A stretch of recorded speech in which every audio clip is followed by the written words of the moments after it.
توحید فی الافعال کا جو خلاصہ ہے وہ یہ ہے کہ جس چیز میں جو بھی اثر آدمی کو دکھتا ہے وہ اثر اس چیز میں ذاتی طور پر نہیں پایا جاتا، بلکہ اس کے پیچھے پروردگار عالم کی قدرت اور حکمت ہوتی ہے۔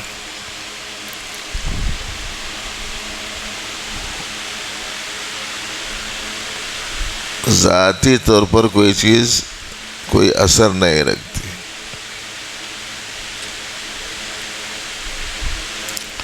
اثر ڈالنے والے نے اس پر جو اثر ڈالا ہے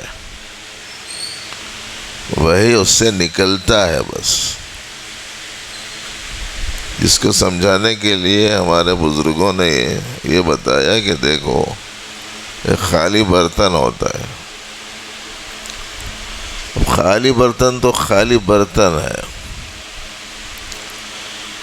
اب وہ برتن والا اس میں جو ڈالے گا وہی نکلے گا۔ دودھ ڈالے گا تو دودھ نکلے گا، چائے ڈالے گا تو چائے نکلے گی، شہد ڈالے گا تو شہد نکلے گا، خالی پانی ڈالے گا تو پانی نکلے گا، شربت ڈالے گا تو شربت نکلے گا، زہر ڈالے گا تو زہر نکلے گا۔ برتن والے نے جو چیز ڈالی ہے اس میں وہ نکلے گا، اس میں ذاتی طور پر کچھ نہیں ہے۔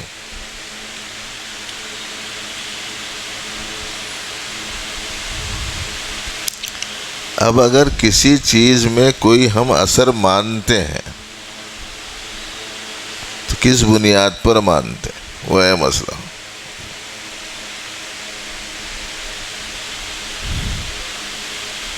اگر یہ مسئلہ سمجھ میں آیا تو خالی سفر کا ہی مسئلہ نہیں،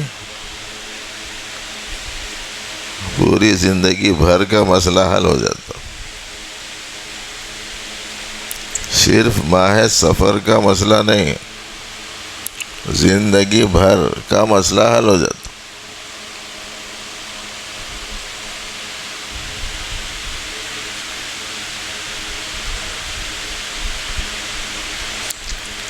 آج کل لوگوں نے قرآن و سنت کی تعلیم سے دوری کی وجہ سے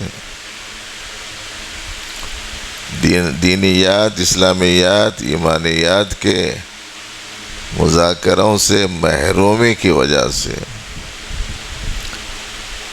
یا عام لوگوں کے دل و دماغ میں پائے جانے والے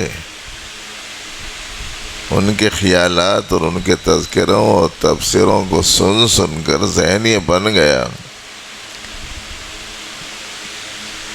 کہ اس میں یہ اثر ہے، اس میں وہ اثر ہے، اس میں وہ اثر ہے۔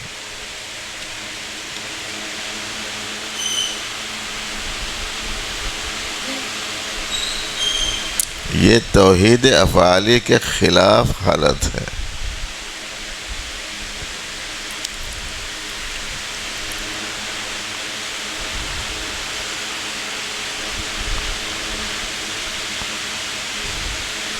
اللہ رب العزت نے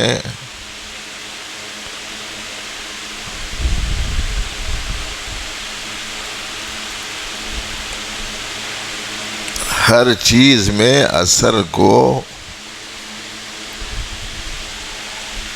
اپنے ہاتھ میں رکھ رکھا ہے۔ جب تک وہ اثر اس میں ڈالیں وہ باقی رہے گا، جب ڈالیں تب آئے گا، جب نہ ڈالیں تب نہیں آئے گا۔ اب اس میں دو قسم کی چیزیں ہیں، ایک ایسی جس کے ذریعے سے سمجھ میں یہ آتا ہے کہ اللہ نے اس میں عادتاً اور سنتاً یہ اثر رکھ رکھا ہے،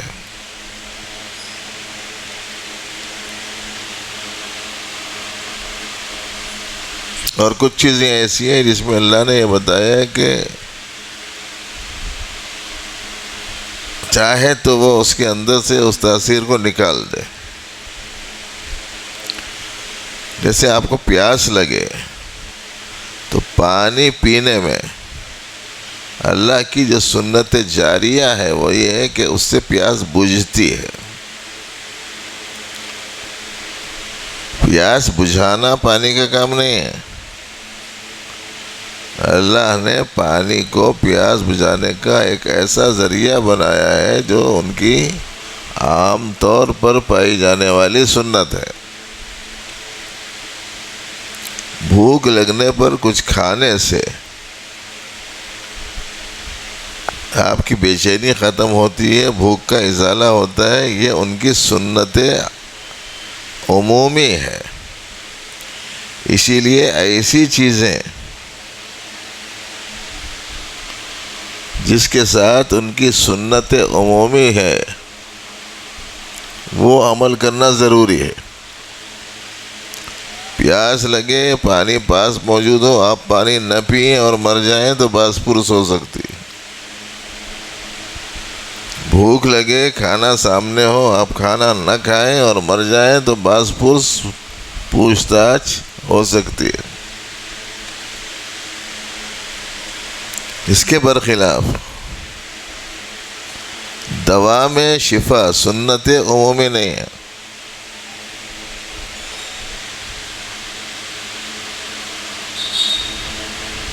ہزار کو فائدہ ہوتا ہے تو 2000 کو نہیں ہوتا.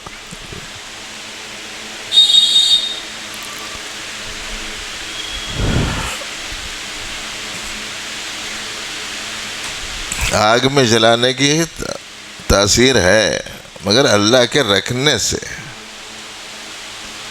پانی میں ڈبانے کی تاثیر ہے مگر اللہ کے رکھنے سے.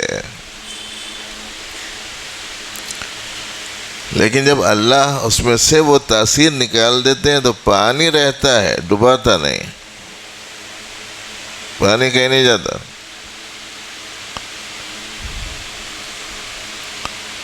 آگ رہتی ہے مگر جلاتی نہیں. چھری رہتی ہے مگر کاٹتی نہیں.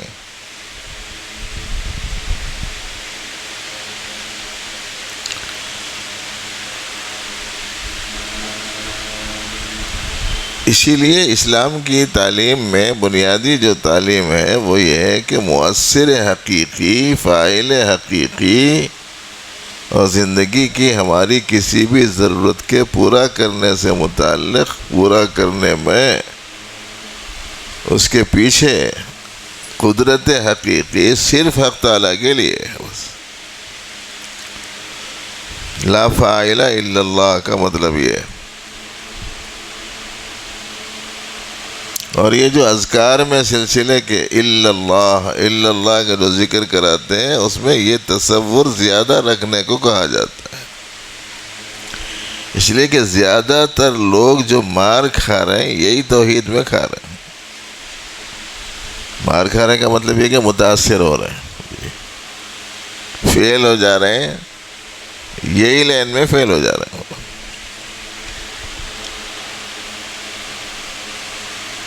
مختلف چیزوں کو ایسا ماننے لگے کہ گویا اس میں ذاتی طور پر کوئی تاثیر پائی جاتی ہے. ایسا نہیں ہے.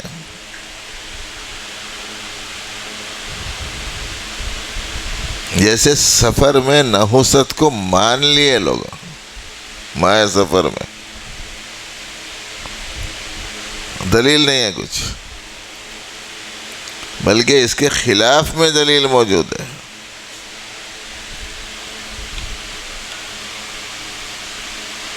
حدیث میں آتا ہے لا سفر، سفر کو منحوس سمجھنا ہے، اس کی کوئی حقیقت نہیں ہے. مگر سمجھ رہے ہیں لوگ، بس اپنی طور سے مان لیے کچھ چیزوں. دلیل کچھ نہیں، خالی توہم ہے.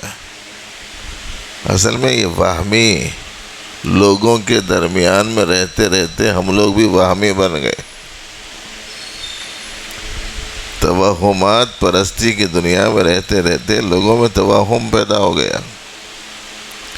اور عجیب بات یہ ہے کہ پوری دنیا ان توہمات کے لپیٹ میں ہے. پوری دنیا.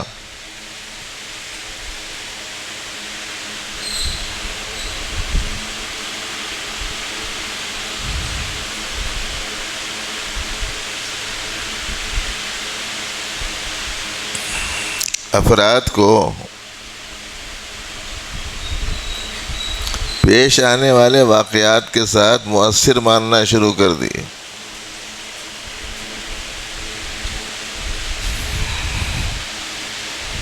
کوئی گھر بنایا، کسی کی طبیعت ناساز ہو گئی تو بولے یہ جگہ صحیح نہیں ہے. کوئی گاڑی خریدے، جاتے جاتے کہیں ٹچ ہو گئی، گاڑی منوس ہے، لایا تھا 5 لاکھ میں، بیچ دے رہا ہوں 3 لاکھ میں، لے لو بھائی اسے. بولتا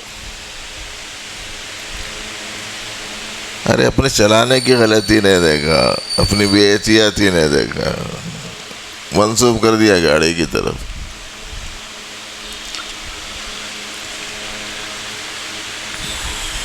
بچی کو شادی کر کے گھر لے کے آئے. گھر لے کے آنے کے بعد میں اس گھر میں بچی کے سسرال میں کوئی واقعہ حادثہ پیش آ گیا. کیا بولتے ہیں، اس کے منحوس قدم پڑے، یہ اس واسطے یہ ہو گیا. کدھر منسوب کر دیا اس کو، جبکہ اس کی کر کے اس واسطے لے کے آئے تھے کہ وہ گھر کا بڑا آدمی بول رہا تھا میری حالت سنبھل رہی نہیں، اب میں رہ جیسا میرے کو دکھ رہا نہیں، میری ایک آرزو ہے میری آنکھ کے سامنے میرے بچے کی شادی ہو گئی تو اچھا ہے، میری نگاہوں کے سامنے اس کی شادی دیکھنے کا ایک کام باقی رہ گیا ہے اور کوئی کام نہیں ہے، اس واسطے جلدی سے جلدی کر دو تم لوگ بول کے بولے تو لے جا کے کر کے لائے. کر کے لانے کے بعد میں بڑے میاں چلے گئے. اب بڑے میاں چلے گئے تو وہ ان کے جانے کا سبب اللہ کا مقرر کردہ وقت نہیں ہے. ان پر آنے والا جو فرشتہ ہے وہ اللہ کا بھیجا ہوا نہیں ہے، اور ان کو جو موت واقع ہوئی وہ اللہ کے حکم سے نہیں ہوئی. کس سے ہوئی؟ یہ منحوس قدم سے ہوئی. یہ جو بچی کو لے کے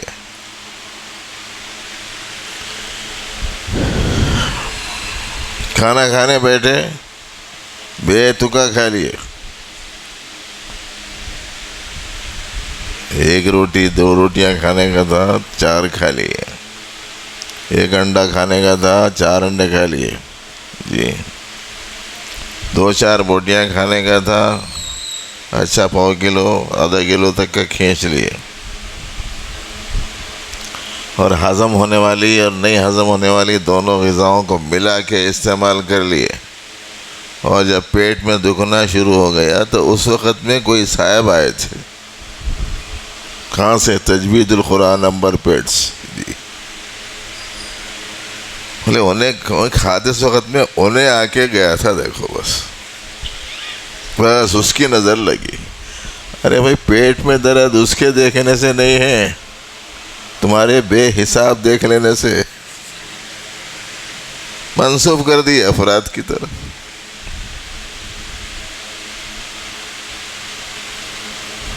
برتن لے آ کے گھر میں الٹے سیدھے رکھ دیے،